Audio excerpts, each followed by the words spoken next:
If your landlord does not responsibly steward your home, city government will step in. Here's Mayor Mamdani ripping the landlord of this rent-regulated building in bankruptcy and up for auction. Tenants have long complained of shoddy conditions and unanswered calls for repairs. We will be taking action in the bankruptcy case. Mamdani's rebuke of Pinnacle Group and its chief, Joel Wiener, is markedly different than the court filing for the city's unsuccessful attempt to delay Thursday's fire sale auction of about 5,200 apartments in 93 buildings. The winning bid from Summit Properties, $451 million, or roughly $86,000 per unit. The city doubted that, quote, the properties can support the proposed sale price and maintenance needs and costs, given the regulated rents, and that it won't be a supportable business because the current rents are very low averaging. It was quite a contradiction to me. Kenny Burgos runs the New York Apartment Association, a lobbying group for rent-regulated building owners. The Pinnacle auction may portend bigger problems for affordable housing. So if the city is classifying these properties as very low averaging and unable to sustain themselves, then by definition, over 300,000 other rent-stabilized apartments would be even worse conditions than the Pinnacle portfolio right now. Summit Properties' chairman said, we have reached out to the city and look forward to talking with the new administration and residents about our plans to invest in the portfolio and help make New York affordable for everyone. City officials are assessing options. We will continue to fight to ensure any owner of this portfolio makes necessary repairs to bring the buildings up to code and respects the rent stabilization regulations. I am on and what is now a 19-month rent strike with many neighbors in my building for repairs. Zara Kaduz, a tenant organizer who lives in a roughly $1,600 a month two-bedroom in a Pinnacle building, had wanted the city to get creative. Work with preservation partners, work with community land trusts, potentially create a new form of city ownership. The city has a lot of different tools at its disposal. A bankruptcy judge must approve this sale. A hearing for that will take place on Thursday. Okay, so let's talk about this. Mamdani just tried to interfere with a bankruptcy ruling with a private corporation that went to sell their business to another private corporation for purchase of rental units. Remember the law I told you that he put in place, the COPA law, so that if these people, what was it? If the landlords didn't take care of the buildings, the city would be able to come in and take over the units. But this is part of a bigger plan for communism, for collectivism, as he calls it, okay? If you look at what the city actually owns, if we talk about slum landlords in disrepair and violations, we have to mention NYCHA, the New York City Housing Authority. There are over 610,000 current violations within NYCHA, and I'm going to share that with you now. The New York City Housing Authority is the largest public housing authority in North America. Aging infrastructure and disinvestment have contributed to significant frustration among NYCHA residents regarding unaddressed or inadequate repairs in their homes. A lack of proper oversight mechanisms at NYCHA has also bred the potential for corruption, as most recently evidenced by the high-profile bribery and extortion charges against 70 NYCHA employees who pled guilty to accepting cash payments in exchange for contract approvals. Okay, in July 2020, nearly 2 years before those bribery charges were made public, the New York City Comptroller's Office began a resident-powered audit process in which NYCHA residents directed the Office of the Comptroller to focus on NYCHA's process for selecting and monitoring contractors hired for repairs and maintenance. The audits found alarming deficiencies, including high levels of dissatisfaction with contractor work, disorganized or incomplete records, insufficient controls to prevent fraud, and a lack of formal feedback mechanisms from residents. I thought that NYCHA actually had a federal oversight on them now because of their lack of fixing the work orders. NYCHA's capital needs have reached $80 billion. It is a difficult task to correct 610,000 open work orders as of July 2024. Wow. While also working to address longstanding and growing structural problems. So NYCHA is home to approximately 1 in 17 New Yorkers and currently serves over 520,000 low and moderate income residents across 335 developments. As austerity from the federal government persists, many NYCHA developments have not had capital improvements in decades. Repairs have become increasingly difficult and expensive as buildings continue to deteriorate. To address repair and maintenance needs across the portfolio, the public authority uses both in-house staff as well as a vast network of contractors that the agency procures for more specialized skill sets. So it looks like Mamdani needs to look in his backyard first and fix the hundreds of thousands of repairs of violations that need to be tended to in his backyard, the city's backyard, before he goes after private entities. We're talking about inoperable elevators, mold, rat infestation, lack of running water, and lack of heat in the wintertime. Not only that, we're talking about safety issues. The lock's not working on the door. Rapes, murders, people. If you've lived in public housing, you know exactly what I'm talking about. Please comment below. We're talking about robberies and that sort of thing, drug dealing in the projects. That's what happens in the projects. So if Mamdani wants to take over anything, go deal with your public housing first. Go keep the federal auditors from having to come in and deal with something that you're supposed to deal with as mayor before you go after these private entities. Now, I'm not going to say that, that these tenants don't have a right to take landlords to court or to withhold, like the young lady was talking about, she had to withhold rent because she didn't have adequate services in her apartment. I understand that. I lived in an apartment in the Bronx when I lived in New York, and I had a slum landlord.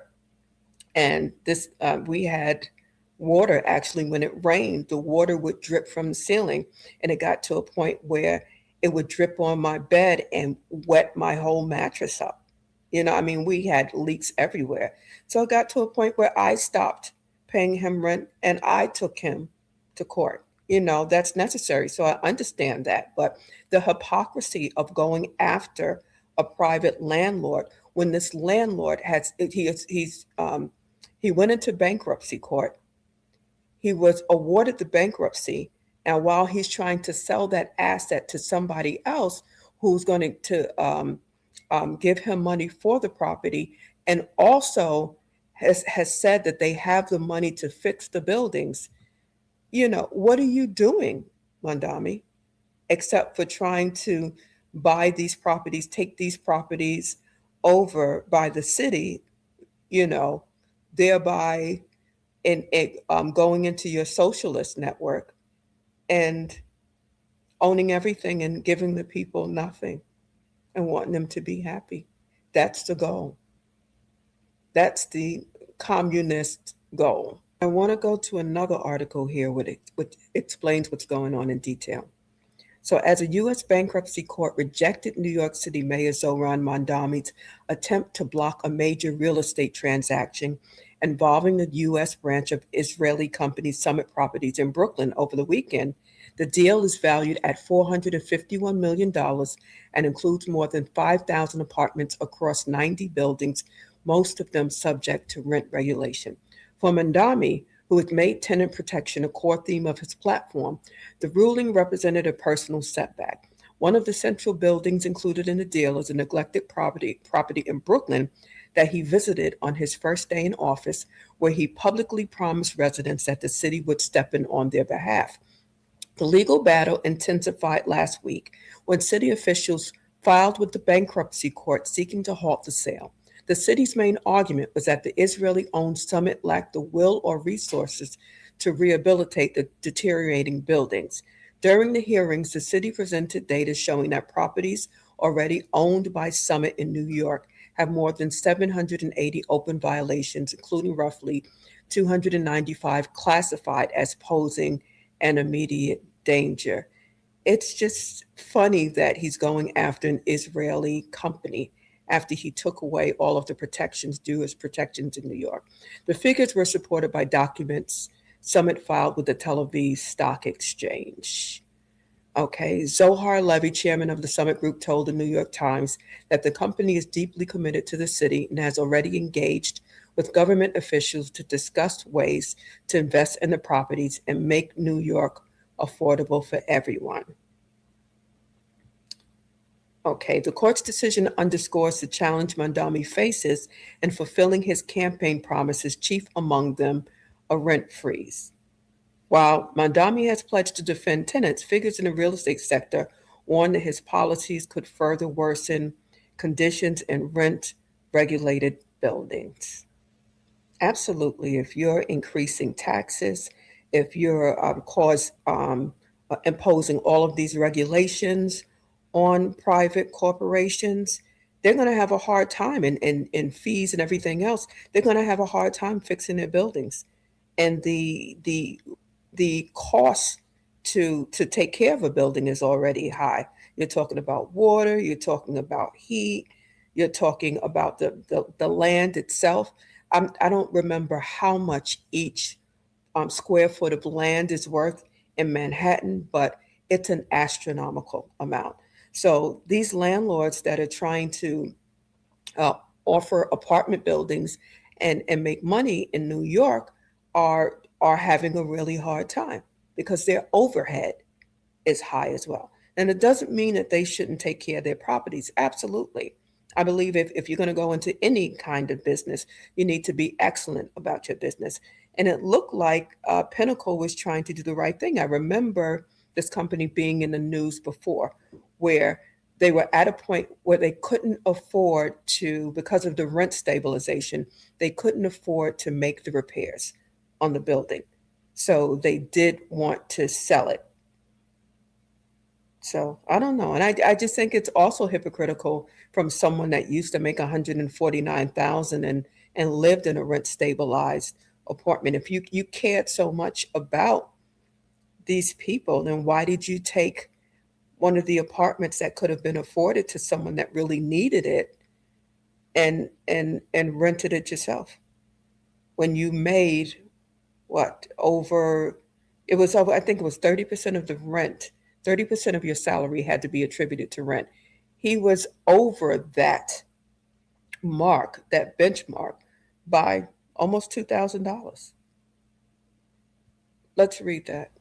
And this article was actually printed before Mamdani went into office.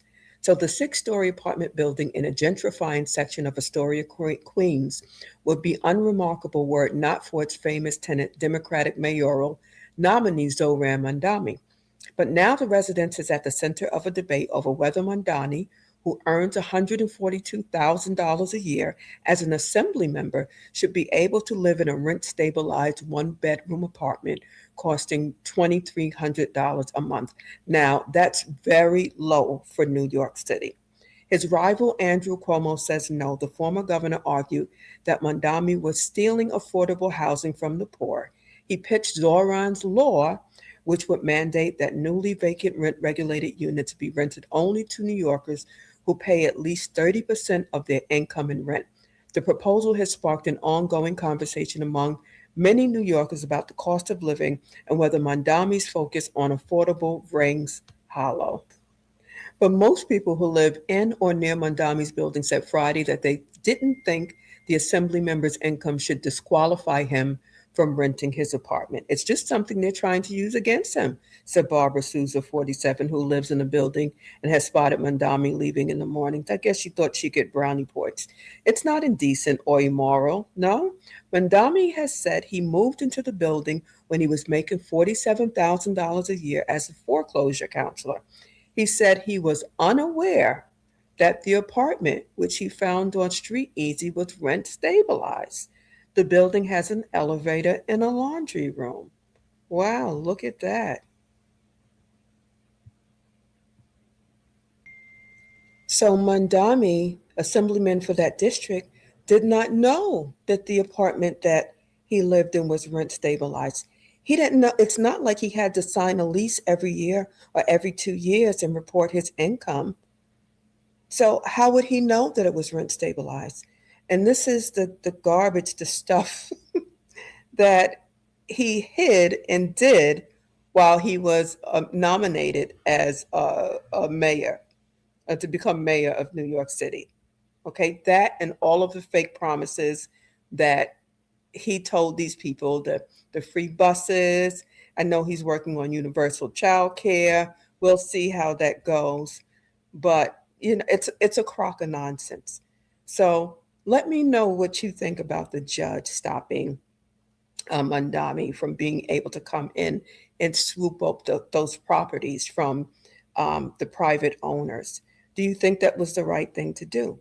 Do you think that Mamdani should fix city housing before he goes after private corporations and their housing? What do you think? Let me know. And make sure you like, subscribe, and share. Okay, I'll see you on the next one. Bye-bye.